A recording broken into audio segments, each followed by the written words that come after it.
السلام علیکم ورحمۃ اللہ. نحمده ونستعينه ونستغفره ونؤمن به ونتوكل عليه ونعوذ بالله من شرور انفسنا ومن سيئات اعمالنا. من يهده الله فلا مضل له ومن يضلله فلا هادي له. واشهد ان لا اله الا الله وحده لا شريك له واشهد ان سيدنا ونبينا ومولانا محمدا عبده ورسوله صلى الله تعالى عليه وعلى آله وأصحابه وسلم تسليما كثيرا كثيرا. أما بعد، أعوذ بالله من الشيطان الرجيم. بسم الله الرحمن الرحيم. فإن مع العسر يسرا إن مع العسر يسرا فإذا فرغت فانصب وإلى ربك فارغب. برادران اسلام،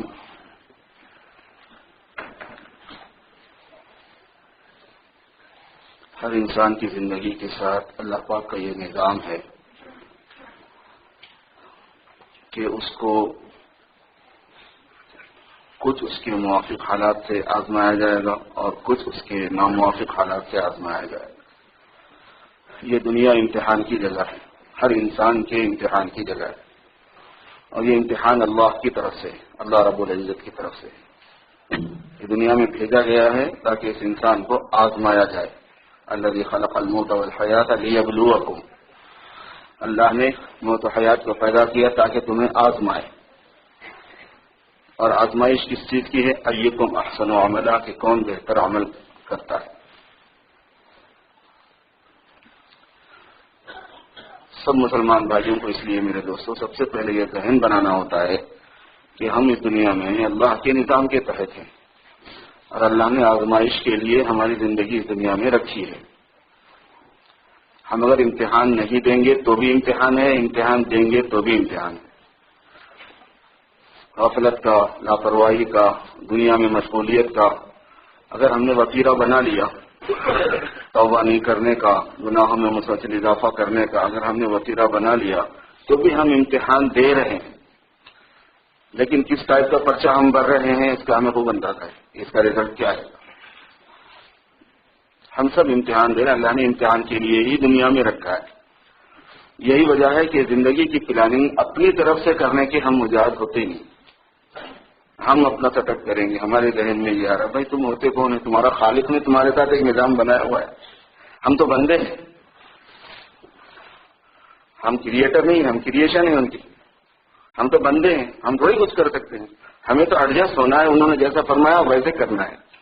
تو میرے دوستو، آزمائش کے لیے ہم اس دنیا میں، یہ آزمائش دو قسم کے حالات میں ہوتی ہے، موافق حالات میں، ناموافق حالات میں.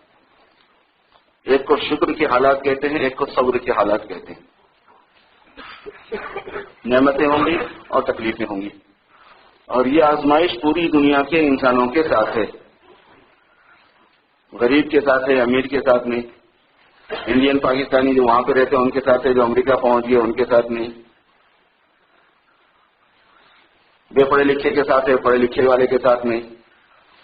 جس کا کاروبار اسٹیبلش نہیں ہے، بزنس نہیں ہے، ملازمت نہیں ہے، اس کے ساتھ ہے آزمائش. اور جس کا کاروبار اسٹیبلشڈ ہے، جو ویل سیٹ ہے وغیرہ وغیرہ، اس کے ساتھ نہیں. یہ نہیں ہے ساتھ، یہ غلط فکر ہے. دونوں بھی امتحان حال میں ہوتے ہیں. یہی وجہ ہے کہ دونوں طرح کے لوگ دونوں طرح ہوتے ہیں، دونوں جگہ سب جگہوں پر ہوتے ہیں.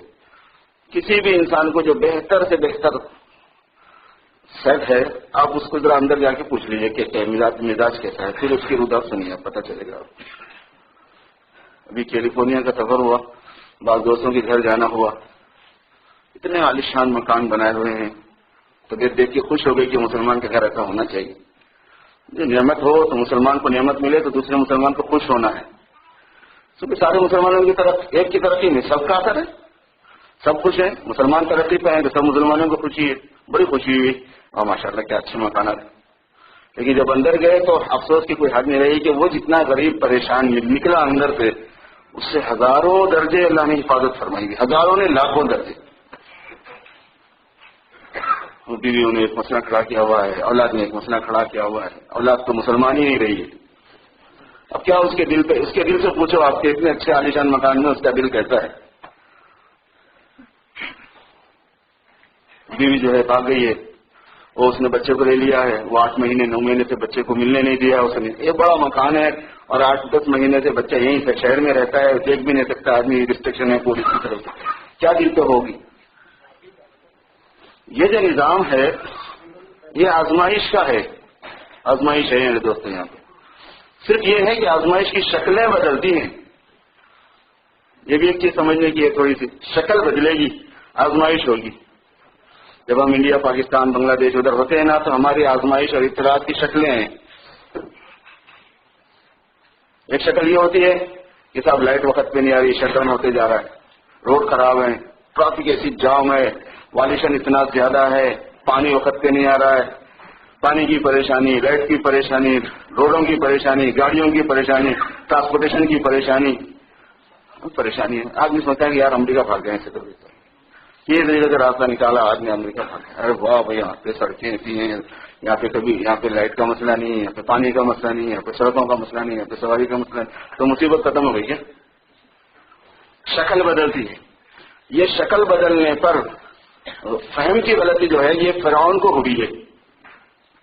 قرآن پاک میں فارسلنا علیہم الطوفان والجراد والقمل والضفادع والدم آیات مفصلات، جب فرعون اپنے حد پر آ گیا نافرمانی کی تو پھر ہم نے اس کو آزمائش میں ڈالا، طوفان میں، ٹڈیوں کے عذاب میں، مینڈکوں کے عذاب میں، جوؤں کے عذاب میں، خون کے عذاب میں، فارسلنا علیہم الطوفان والجراد والقمل والضفادع والدم، اور اس کے علاوہ دوسرے بھی ہیں، 9 طرح کی آزمائشیں اس پر آئی ہیں۔ ہوتا یہ تھا کہ جب ایک آزمائش میں آتا تو موسیٰ علیہ السلام کو کہلوا بھیجتا کہ آپ دعا کر دو، اگر تمہارے رب نے یہ مصیبت ہٹا دی، ادعو لنا ربک، اگر یہ تمہارے رب نے مصیبت ہٹا دی تو ہم ایمان بھی لائیں گے اور بنی اسرائیل کو تم جو لے کے جانا چاہتے ہو بھیج بھی دیں گے، وَلَنُرْسِلَنَّ مَعَكَ بَنِي إِسْرَائِيلَ فَلَمَّا كَشَفْنَا عَنْهُمُ الْعَذَابَ إِذَا هُمْ يَنكُثُونَ۔ موسیٰ علیہ السلام پیغمبر شفیق ہوتے ہیں، آخری حد تک شفقت کرتے ہیں، شاید اب مان جائے، شاید اب مان جائے، شاید اس میں مان لے، شاید اس میں لے لے۔ انہوں نے دعا کی کہ پروردگار اس کو دے دیجیے موقع، چھوڑ دیجیے، قوم کو چھوڑ دیجیے۔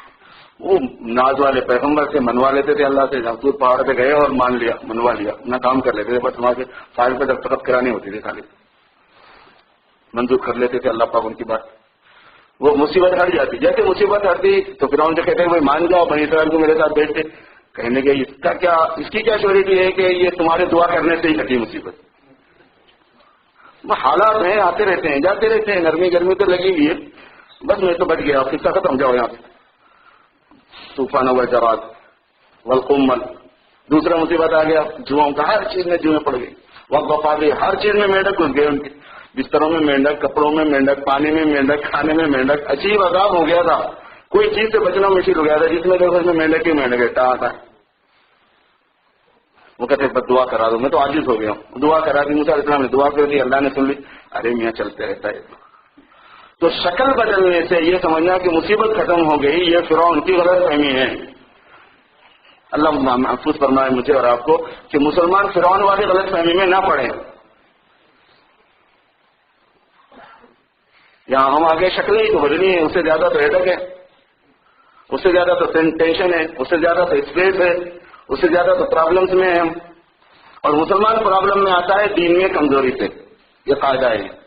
وہاں سے زیادہ دیکھے دین کی کمزوری، یہاں لے آ گئے، یہاں اور زیادہ، یہ اصول ہے اس کا، یہ 2-2-4 والا حساب ہے یہ، کہ وہاں اتنی پریشانی نہیں تھی، یہاں اس سے زیادہ پریشانی کیوں ہے؟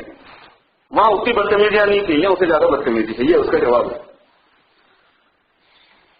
جتنا ہم اپنے دین، غیر مسلم کے ساتھ اللہ کی پالیسی الگ ہے، مسلمان کے ساتھ اللہ تعالیٰ کا نظام اور ان کی پالیسی الگ ہے، اس کو سمجھتے نہیں ہم لوگ۔ قرآن پاک میں بیان کیا ہوا ہے، اس کو چھوڑا جائے گا، ذرہم یاکلوا ویتمتعوا، چھوڑو ان کو، کھاؤ، کھانے دو، پینے دو، انجوائے کرنے دو تھوڑا دن، فسوف یعلمون، بہت تھوڑے دنوں میں انہیں پتہ چل جائے گا۔ لیکن ہم تو آخرت پر یقین کرتے ہیں، ہم تو اللہ سے کہتے ہیں کہ اللہ ہمیں جنت چاہیے، جہنم نہیں چاہیے، اللہ آپ ہمیں عذاب نہیں دینا، ہم آپ پر مانتے ہیں، آپ کے نبی کو مانتے ہیں، تو پھر اللہ پاک تو مہربانی کرتے ہیں۔ پھر اس مہربانی میں یہ ہے کہ وہاں ان کو پاک صاف رکھنا ہے، تو یہاں ان کی صفائی ہوتی رہنی ہے، پھر یہاں ان کو لانڈری میں ڈالتے رہنا ہے، اور ہماری یہ حالات جو ہیں یہ ہماری لانڈری ہے، تطہیر کا نظام ہے، اس میں پاکی کا نظام ہوتا ہے۔ اس لیے ہر انسان کے ساتھ میں کچھ ناموافق حالات، کچھ موافق حالات ہوں گے. ناموافق حالات میں گھبرانا نہیں، پریشان نہیں ہونا، اللہ تعالیٰ سے شکایت نہیں کرنا اور اللہ کے حکموں کو چھوڑنا نہیں، یہ حکم ہے. جب طبیعت کے خلاف حالات ہوں، تکلیف کے حالات ہوں، چاہے بیماری کے لین سے، چاہے جاب کے لین کے، چاہے لیگل اسٹیٹس کے، چاہے بیوی بچوں کے لین کے، اور چاہے گھریلو لائف میں اور اس طرح کے بھی ہوتے ہیں، عزت و بے عزتی کے معاملے میں، مقدمات میں، بہت سی چیزوں کے اندر آدمی تکلیف میں آتا ہے. اس میں کیا کام کرنا ہے؟ ایک تو مایوس نہیں ہونا اللہ سے، دوسرے کیا ہے؟ اللہ تعالیٰ کی شکایت نہیں کرنا کہ بس ہمیں ملے تھے آپ کو، اور تو پھر ملا نہیں آپ کو، پریشان کرنے ایک نہیں مل گیا تھا، نعوذ باللہ من ذلک، ایسی باتیں کرتے ہیں لوگ. اور جو حکم ہے اس حکم میں لچک نہیں لانا. اللہ کا یہ حکم ہے نا، اس کو تو پھر پورا کرنا ہے. نماز کے وقت میں نماز، روزے کے وقت میں روزہ، زکات کے وقت میں زکات، حج کے وقت میں حج، حلال کے وقت میں حلال، حرام سے بچنا. جو حکم ہے اس کو فالو کرنا، چاہے طبیعت چلے چاہے نہ چلے، مجبوری ہو یا نہ ہو، ماننا اس کو.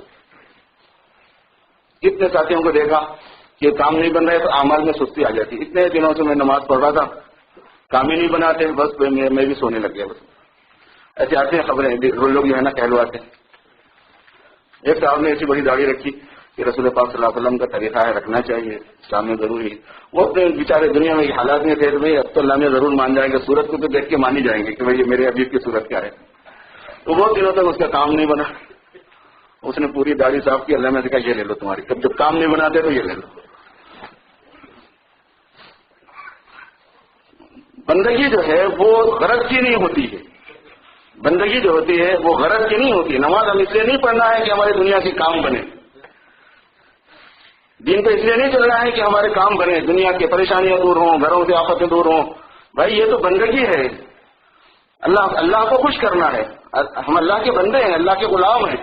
ان کا یہ رائٹ ہے کہ ہم ان کے سامنے سر جھکائیں، ان کی تکبیر کریں، ان کی تسبیح کریں، ان کی پاکی بیان کریں، ان کی عظمت بیان کریں، ان کے سامنے سرنڈر ہوں، ان کے فرمانے کے مطابق کھائیں، ان کے فرمانے کے مطابق نہ کھائیں، ان کے فرمانے پر جاب کریں، ان کے فرمانے پر جاب نہ کریں. بندگی کرنی ہے ہم کو. دنیا میں کیا ملے گا کیا نہیں ملے گا اس سے تعلق نہیں ہے چیزوں کا حالت. ایک تو یہ ہے. دوسری بات یہ ہے کہ پھر اللہ نعمتیں بھی عطا فرمائیں گے. یہ بھی نہیں ہو سکتا کہ ایک آدمی مصیبت ہی مصیبت میں ہے. نہیں، نعمتیں بے شمار ملتی ہیں. ہمارا پیدا ہونا خود نعمت ہے، ہمارے ہاتھوں پیروں کا سلامت ہونا خود نعمت ہے، ہماری زندگی خود نعمت ہے، ہماری آنکھوں کا دیکھنا اور کانوں کا سننا، زبان کا بولنا خود نعمت ہے. کتنی اللہ پاک نے ہمارے کام بنائے.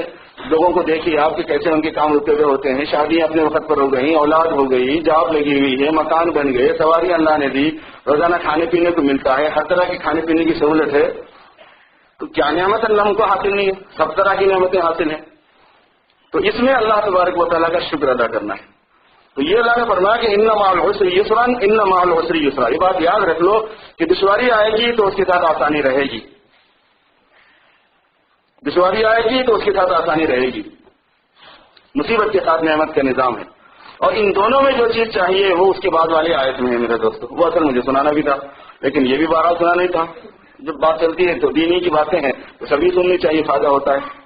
فرمایا اذا فرغت فانصب، جب آپ فارغ ہو جائیں اپنے کاموں سے تو کھڑے ہو جائیں. وَإِلَىٰ رَبِّكَ فَارْغَب، اور اپنے رب کی طرف مائل ہو جائیں. اور حضور پاک صلی اللہ علیہ وسلم کو بھی خطاب ہے، پوری انسانیت کو خطاب ہے. آپ کے ذریعے سے ہی سب سے خطاب کرتے ہیں اللہ تعالیٰ، کیونکہ براہ راست انسانوں سے کیا خطاب کریں گے؟ آپ کے توسط سے ہوتی ہے بات.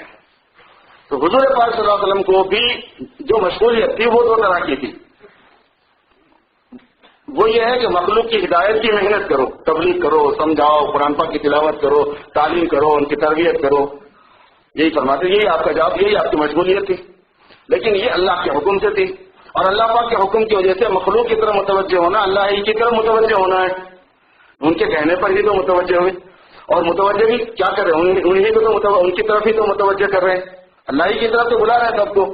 تو اللہ کی طرف توجہ سرکار دو عالم صلی اللہ علیہ وسلم کی تھی، لیکن ڈائریکٹ، انڈائریکٹ، مخلوق کے توسط سے، مخلوق کی تبلیغ کے توسط سے، مخلوق کی خدمت کے توسط سے، مخلوق کی تربیت کے توسط سے تھی اللہ ہی کی طرف.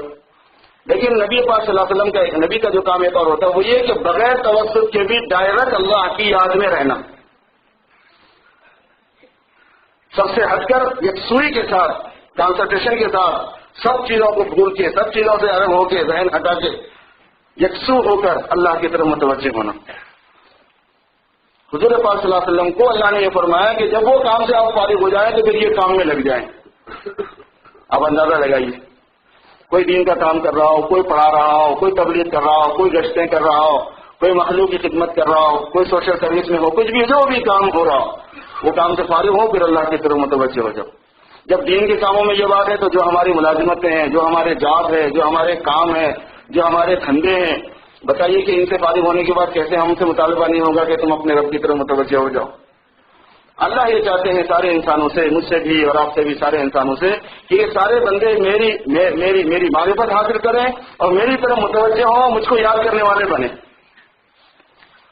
زبان سے بھی یاد کرنا، دل سے بھی یاد کرنا، فکر سے بھی یاد کرنا، حق تعالی شانوں کا دھیان، اللہ کی یاد۔ اور یہ اصل ہماری غذا ہے، انسان کی اصل غذا یہی ہے، اللہ کی یاد۔ اور جس آدمی کو جتنی یہ غذا ملتی ہے اس آدمی کی روحانیت میں اس کی ترقی ہوتی ہے اور وہ آدمی اتنا بشاش اور خوش ہوتا ہے۔ یہ مطلب ہے الا بذکر اللہ تطمئن القلوب، سن لو اللہ کو یاد کرنے سے ہی دل مطمئن رہیں گے۔ ہم سمجھتے ہیں کہ دلوں کا اطمینان لگژری لائف میں، دلوں کا اطمینان بہترین قسم کے صوفوں میں، دلوں کا اطمینان بڑے مکانات میں، دلوں کا اطمینان بڑی سواریوں میں۔ جی نہیں، حاکمگن کو آتی کہ اللہ نے سب مشاہدہ کرا رہے ہیں۔ دل مطمئن ہوں گے جتنا اللہ کی یاد دل میں بسے گی، جتنا اللہ آدمی کرے گا، جتنا اللہ کا دھیان اس کو ہوگا، اتنا زیادہ دل مطمئن ہوں گے۔ اور اللہ کی یاد میں اللہ کی اطاعت بھی شامل ہے، کیونکہ اگر اللہ کی اطاعت نہیں ہے تو وہ یاد میں شمار نہیں ہوتا۔ وہ اللہ کی یاد میں اللہ کی اطاعت شامل ہے، یعنی اصل یاد تو اللہ کی اطاعت بھی ہے کہ جس وقت کا جو حکم ہے وہ پورا کرنا، وہ اللہ کی طرف متوجہ ہونا ہے۔ پھر اس کے ساتھ مزید یہ کہ آدمی نمازیں بھی پڑھے، قرآن پاک کی تلاوت بھی کرے، استغفار بھی کرے، درود شریف کی کثرت بھی کرے۔ اس کے لیے اولیاء اللہ جو ہیں وہ مشق کراتے تھے پہلے کہ جب آدمی یکسو ہو تو اس کا دھیان اللہ کی طرف کامل ہو، کیونکہ حکم یہ ہے کہ وَاذْكُرِ اسْمَ رَبِّكَ وَتَبَتَّلْ إِلَيْهِ تَبْتِيلًا، اپنے رب کو یاد کرو، اور یاد کرنا ایسا ہونا چاہیے کہ اللہ کی یاد کے وقت میں کوئی دوسری یاد نہ آئے، ایسی یاد ہونا اللہ کی، اس کو تبتل کہتے ہیں۔ سب سے کٹ کر اللہ پاک کی طرف توجہ، اس کی مشق ہم کو کہاں ہے؟ تو مشق کرانی پڑتی تھی پہلے، آج بھی کرانی پڑتی، اب تو اور زیادہ کرانی پڑے گی۔ جتنا زیادہ ڈسٹرب ہوگا ذہن، جتنا زیادہ ڈیوائڈ ہوگا ذہن دنیا کی چیزوں میں، اتنی زیادہ مشق چاہیے اس کو ادھر آنے کے لیے، ایکسرسائز چاہیے۔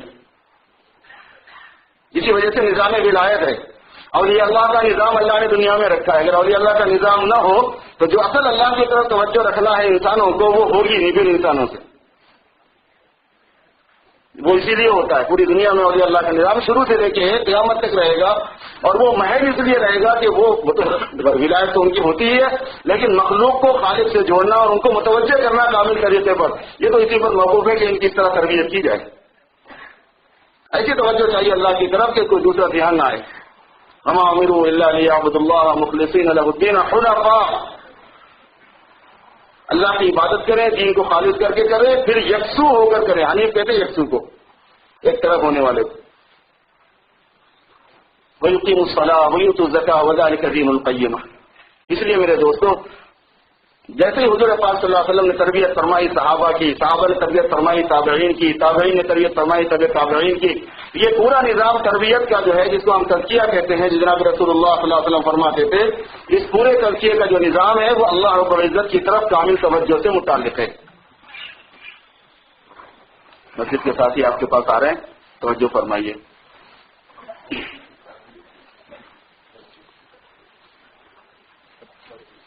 ماشاء اللہ، آپ لوگوں کو جزائے خیر دے، بڑی ہمت سے کام لیتے ہو، بڑا تعاون ہو رہا ہے۔ قطرہ قطرہ دریا ہمیشہ ہوا، ایک دن آپ کی مسجد بنی جائے گی اس طرح انشاءاللہ۔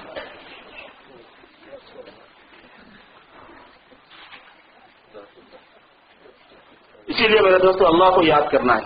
اللہ پاک کو یاد کرنے کی بہت سی صورتیں ہیں۔ ایک تو بعض کا مشقیں کرنی ہوتی ہیں، جو اولیاء اللہ کے پاس، صوفیاء کے پاس خانقاہوں میں ہوتا ہے، ان کی مجلسوں میں ہوتا ہے، مشق ایکسرسائز ہوتی ہے اس کی پوری۔ ایک لا الہ الا اللہ ہمیں یاد ہے، لیکن ایک ہے لا الہ الا اللہ کا یاد رہنے لگ جانا ہر وقت۔ ایک ہوتا کہ میں لا الہ الا اللہ کو یاد ہے کہ ہاں یاد ہے، ایک یاد ایسا ہوتی ہے کہ وہ یاد بھولتا ہی نہیں اس کو بندہ کسی بھی وقت میں، اس کی مشق کرنی پڑتی ہے، اس یاد کی، پھر اس یاد کو پھر یاد کرنا پڑتا ہے، پھر اس کے اجزاء بھی ہیں جس میں سب سے پہلے نفی ہے، لا ہے، انکار ہے۔ اللہ کے علاوہ کسی اور کا نقشہ، کسی اور کا دھیان آدمی کے دماغ میں نہ رہے، اپنا بھی نہ رہے، اپنے بھی نفی کرو، اللہ کا اس بات کرو بس۔ حق تعالی شانہ بڑے ہیں، وہی معبود حقیقی ہیں، وہی معبود ہیں، اور سب کائنات میں تمام وجود کا، خوبیوں کا اور کمالات کا فیض ان کی طرف سے ہی ہے، وہی خیر کے منبع ہیں۔ اتنا دھیان ہو کہ اپنی نفی ہوتی چلی جائے، اتنی نفی ہونا، اپنی اتنی نفی ہونا کہ اپنے وجود کی بھی نفی کر دینا، اپنے اختیار کی بھی نفی کر دینا، اپنی مرضی کی بھی نفی کر دینا، نہیں میری مرضی نہیں۔ جتنا بندہ نیگیٹو میں جاتا ہے نا، اتنا اللہ تعالیٰ کی طرف سے پازیٹیو والا رد عمل ہوتا ہے، یاد رکھنا۔ یہ جو میگنیٹ سسٹم ہے نیگیٹو اور پازیٹیو کا، یہ الیکٹرانک سسٹم ہے نیگیٹو اور پازیٹیو کا، یہ خود بہت بڑا سبق دیتا ہے، بلکہ یہ اسی فطرت کے ساتھ بھی جڑا ہوا ہے اصل میں۔ وہ یہ ہے کہ ہم جتنا اپنی نفی کریں گے، من تواضع للہ رفعہ اللہ، جو اپنے کو جتنا جھکائے گا اللہ اس کو اتنا اٹھائے گا۔ ان اقرب ما یکون العبد فی الصلاۃ فی السجود، سب سے زیادہ بندہ اللہ سے جو قریب ہوتا ہے تو سجدے میں ہوتا ہے۔ کیوں؟ اس بات ہے کہ یہ اپنی نفی کرتے کرتے کرتے کرتے زمین تک چلا گیا، حق تعالیٰ شانوں کا اتنا زیادہ اس بات ہوتا ہے۔ اس سے بندہ اللہ پاک بندے سے قریب ہو جاتے اور اس کو اپنا محبوب بنا لیتے۔ اپنی نفی، اپنی مرضی کی نفی، اپنے انا کی نفی، اپنی حیثیت کی نفی، یہ نہیں، کچھ بھی نہیں، میری حیثیت کچھ نہیں، میری مرضی کچھ نہیں، میں کچھ نہیں، سب کچھ اللہ، اللہ ہی اللہ، میں کچھ نہیں، سب کچھ اللہ اور اللہ ہی اللہ۔ جب یہ فہم بننے لگتا ہے تو جتنا زیادہ یہ اللہ کے دھیان کے ساتھ میں بنے گا اتنا بندے کو ترقی ہوگی۔ بزرگوں کے پاس جا کے اصل اسی انا کی نفی اور اپنی جو ہے اپنی نفسانیت کا ازالہ، اسی کی تربیت دینی ہوتی ہے۔ اس کو اللہ نے یہاں فرمایا فَإِذَا فَرَغْتَ فَانصَبْ وَإِلَىٰ رَبِّكَ فَارْغَب، جب تم کھڑے ہو جاؤ، جب تم فارغ ہو جاؤ اپنے کاموں سے تو کھڑے ہو جاؤ، یعنی متوجہ ہو جاؤ، کمر باندھ لو، کمر کس لو، محنت پر آ جاؤ اور اپنے پروردگار کی طرف متوجہ ہو جاؤ۔